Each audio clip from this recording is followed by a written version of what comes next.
He's 18 years old, and he is genuinely, without any exaggeration, one of the most terrifying dribblers on the planet right now.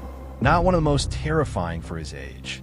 One of the most terrifying, full stop, on the entire planet, against the best defenders in world football. So the question is, how does he do it? What actually makes Lamine Yamal so hard to stop? Is it just talent, or is it something you can actually learn and train? The answer is going to surprise you, because when you break down his dribbling, move by move, frame by frame, there's a system to it. There's a method. And in this video, we're going to go through every single piece of it. His body shape, his footwork, his decision-making, his mindset, all of it, so that you can actually take something from this and use it on the pitch. This is not just a highlight reel. This is a breakdown. And by the end of this video, you will understand Yamal's game better than most professional coaches. Let's get into it. Before Yamal even touches the ball, he's already won half the battle. And this is the thing that almost nobody talks about. Watch him closely the next time you see him play. Before the ball arrives at his feet, he's already scanning. He's turning his head, checking over his shoulder, looking at where the defender is, where the space is, where his teammates are. By the time the ball gets to him, he already knows what he's going to do. He's not figuring it out after. He figured it out before. This is called pre-scanning, and it is one of the most underrated skills in football. The best dribblers in the world don't waste a single millisecond looking down at the ball when it arrives. They already know where it is. They already know where the space is. Their first touch takes them into that space immediately. Yamal's first touch is almost always with the outside of his left foot, opening his body up slightly so he can see the whole pitch. This is not an accident. This is a deliberate technical choice that he has trained thousands of times. Here's why it matters. When you receive the ball with the inside of your foot, your body is naturally closed, facing towards your own goal. When you receive with the outside of your foot, your body opens up towards the opponent's goal. You are now facing forward. The defender has to deal with you facing forward, which is the most dangerous position for them. When Yamal receives on the right wing, which is his natural position, he almost always sets his body so that he can see both the defender in front of him and the entire attacking third. He gives himself options. He is not stuck. He is already a problem before he's done anything. How to train this?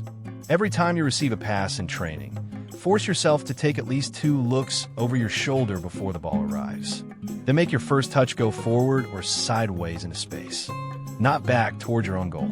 It feels uncomfortable at first, but after a few weeks, it becomes automatic. And automatic is exactly where Yamal operates. Let's talk about the physical side, because this is actually fascinating. Lamine Yamal is 1 meter 80 and 72 kilograms. He's quite tall, but he's lean, very lean. And his center of gravity is low, meaning the point where his body's weight is balanced sits relatively close to the ground. This gives him something that bigger, heavier players simply do not have: the ability to change direction at full speed without falling over. Think about a sports car versus a lorry. A lorry carries more weight and goes in a straight line well. But a sports car can turn on a coin. Yamal is the sports car. His hips are incredibly mobile. His ankles are strong and flexible. When he plants his foot to change direction, the energy transfer from his foot through his ankle, up his knee, through his hip, is almost instant.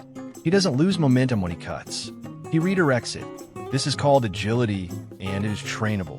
The idea that agility is purely genetic is simply not true. Yes, some people are naturally more agile, but the difference between a trained and untrained agility is enormous, and most footballers, even at youth and semi-professional level, do almost no dedicated agility work.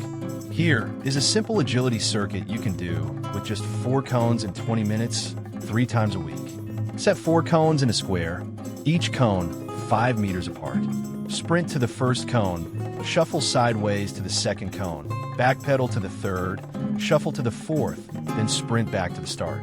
Do this 6 times. Rest 90 seconds. Then reverse the direction and do it 6 more times. Now at a ball. Same circuit, but dribble at each transition between cones.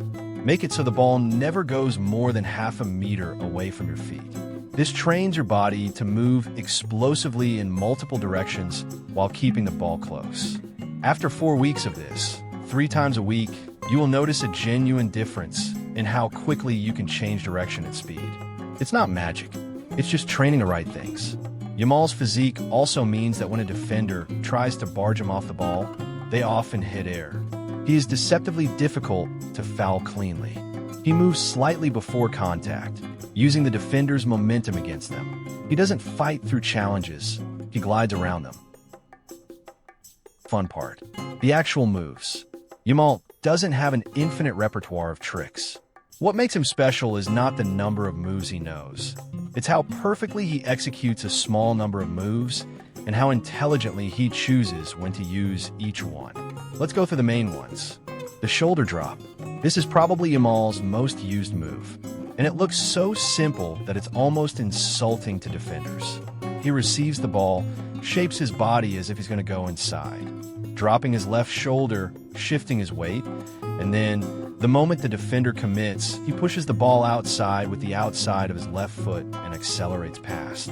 The key word there is commits.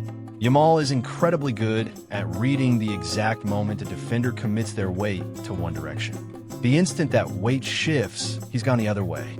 How to practice this? Get a training partner to stand in front of you. No ball needed at first. Just drop your shoulder left, watch their feet. The moment their weight goes left, step right. Do this 50 times until you can read the micro movement in their feet. Then add the ball, the roulette. Yamal uses this less often than the shoulder drop, but when he uses it, it is devastating. He received a lot of his dribbling education at Lamine Yamal, Barcelona's legendary academy, and the roulette is a very Barca academy move. The execution: the ball is coming towards you or slightly at your side. You put your dominant foot on top of the ball, drag it back and around your body in a 360-degree spin, using the sole to drag and the outside of the foot to push. The spin takes you away from pressure and lets you face a new direction. For Yamal, the purpose of the roulette isn't always to beat a player outright. Sometimes he uses it to buy half a second, to turn away from pressure and reset, to create a new angle for a pass or a run. This intelligence in using dribbling not just to beat people, but to create space and time is something very few young players understand. The fake shot. One of the most brutal weapons in Yamal's game is the threat of his left foot shot. Because defenders know how dangerous it is, they're constantly worried about him cutting inside onto his left. This fear is a weapon in itself. Yamal uses a fake shot, shaping up as if he's going to cut inside and shoot, to freeze defenders for just long enough to either slip the ball past them or actually shoot or play a through ball. The fake shot works because of commitment. If you half-heartedly pretend to shoot, no defender is going to fall for it. Your body has to completely commit. Your arm swings, your standing foot plants, your shooting leg comes through. Only at the last moment do you withdraw and go the other direction. The more realistic the fake, the more the defender panics. Practice this against a wall or a rebounder. Fake shot left, push right. Fake shot right, push left. Do 20 repetitions on each side every session for a month, and the movement will become second nature. The nutmeg. Yamal nutmegs people a lot, and it is not reckless, it is calculated. He looks for the moment when a defender's feet are open, slightly apart, weight forward. In that moment, he slips the ball through the gap and accelerates around them. The defender's own body becomes the obstacle that traps them. The nutmeg only works when the timing is right. If a defender's feet are closed and their stance is tight, attempting a nutmeg will result in the ball bouncing straight back to them. Yamal's ability to read stances and gaps in a fraction of a second is what makes his nutmegs feel so clean and inevitable. Close control and the low center of gravity touch. Almost everything Yamal does involves keeping the ball very close to his feet. The average distance between his foot and the ball when he is dribbling at speed is roughly 30 to 50 centimeters. This means that if a defender can't get to him in 30 to 50 centimeters, they cannot tackle him. Contrast this with a player who pushes the ball 1 to 1.5 meters ahead when they sprint. That player is faster in a straight line, but a tackle from the side or a sliding challenge can get the ball. Yamal's close control means there is almost no window for a clean tackle. To develop close control, do the following drill. Set 2 cones 10 meters apart. Dribble between them as fast as you can while keeping the ball within 50 centimeters of your feet at all times. Time yourself, then try to go faster without losing close control. This is harder than it sounds. Most people either go fast and lose the ball, or keep control and go slowly.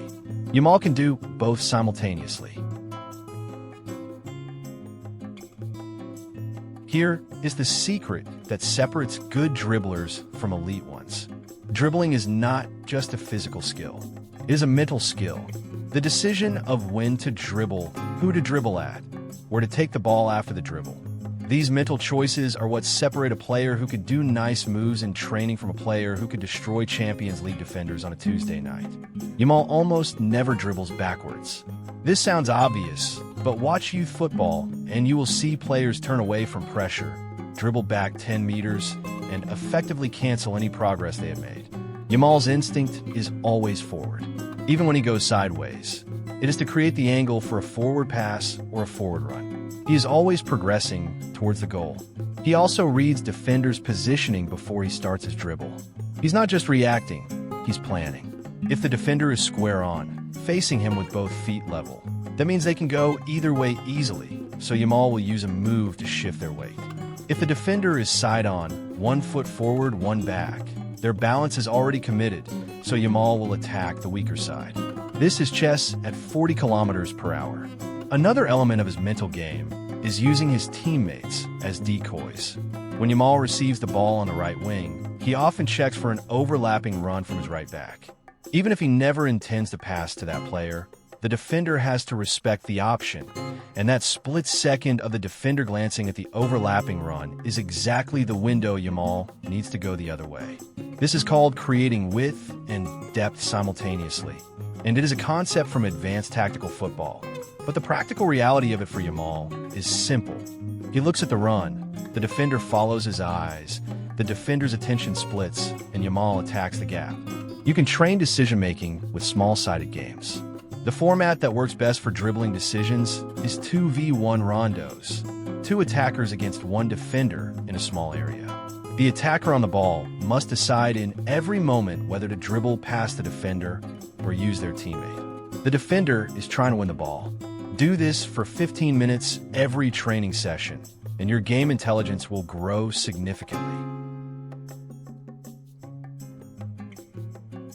Lamine Yamal joined FC Barcelona's La Masia Academy when he was just 7 years old. La Masia is widely considered the greatest football academy in history. Players like Lionel Messi, Xavi, Iniesta, Gerard Piqué, Pedro, and dozens of other world-class players came through La Masia. The La Masia methodology is built around a concept called positional play. The idea that a player must always know where they are on the pitch, where their teammates are, where the opponents are, and what option is best at every moment. This is drilled from the age of 7. Every drill at La Masia has a tactical component. You don't just practice passing. You practice passing at the right moment to the right foot, so your teammate can face forward and be dangerous. For dribbling specifically, La Masia trains players through constant 1v1 situations. Not 11v11, not complex team drills, simple, repetitive 1v1 scenarios, over and over in tight spaces so that handling pressure becomes normal. By the time Yamal was 15, he had done 1v1 training thousands of times. The situations he faces in La Liga are harder than training drills, but they are not fundamentally new to him. The lesson here is repetition in realistic scenarios. Doing a step over in front of a mirror 100 times means nothing if you can't do it under pressure with a real defender. You need resistance. You need someone actually trying to take the ball from you. Here is a weekly training plan inspired by the kind of work Yamal would have done at La Masia, which you can adapt for yourself. Monday, technical, 30 minutes of ball mastery, soul rolls, inside-outside touches, figure of 8 dribbling around 2 cones 1 meter apart. Focus on keeping touches soft and quick. Tuesday, 1v1 work. Find a training partner and do 15 minutes of 1v1 in a 5 by 5 meter square. The attacker tries to dribble out. The defender tries to win the ball. Switch every 90 seconds. Then expand to a 10 by 10 meter square and try to dribble to the other end. Wednesday, rest or light technical. Just 15 minutes of slow ball mastery, keeping things easy. Thursday, agility and close control. The cone circuit described in Chapter 3, plus the 10-meter close control drill from Chapter 4. Friday, game scenario. 3v3 or 4v4 small-sided game. Try to use the moves you've been practicing. Don't be afraid to try things and fail. Saturday, team training or match. Sunday, rest. Consistency over time is everything. One training session won't change you. 6 months of consistent work will genuinely transform your game. Let's bring it all together because there is a bigger picture here that goes beyond individual drills. What makes Lamine Yamal truly special is not any one move or any one physical quality. It is the combination of everything. The scanning before the ball arrives, the intelligent first touch, the close control, the reading of the defender, the explosiveness of the change of direction, and the confidence to try things even when the stakes are high. That last one, confidence, deserves its own moment because it might be the most important. Watch Yamal when he makes a mistake. He turns and retrieves. He presses. He does not hang his head. He does not stop trying to dribble. He does not play it safe and pass sideways every time the ball comes to him. He keeps trying. He keeps running at people. Even in the Champions League, even with 90,000 people watching, he keeps doing what he does. This is a trained mentality. At La Masia and across elite youth development generally, players are explicitly encouraged to take risks.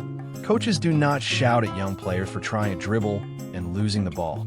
They shout when players stop trying. Because the only way to develop dribbling ability is to dribble at people, fail, learn, and try again. You cannot develop this skill by playing safe. So the biggest practical thing you can take from this video is this. In your next training session, in your next match, make a decision to take one more dribble than you usually would. Not 10 more, just one. One situation where you normally would have passed, and you run at the defender instead. Try something, see what happens. And then next week, make it 2. And the week after, 3. Over months, this habit stacks up. Your risk tolerance grows.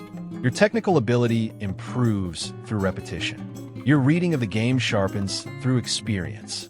And suddenly, you are the player that people in the stands are watching. You are the player your teammates want to give the ball to. You are the problem that defenders don't want to face. Yamal is 18. He has been training this stuff since he was 7. That is 11 years of deliberate, consistent work on these exact skills. He didn't wake up this good. He built it. You can build it too. The pitch is waiting.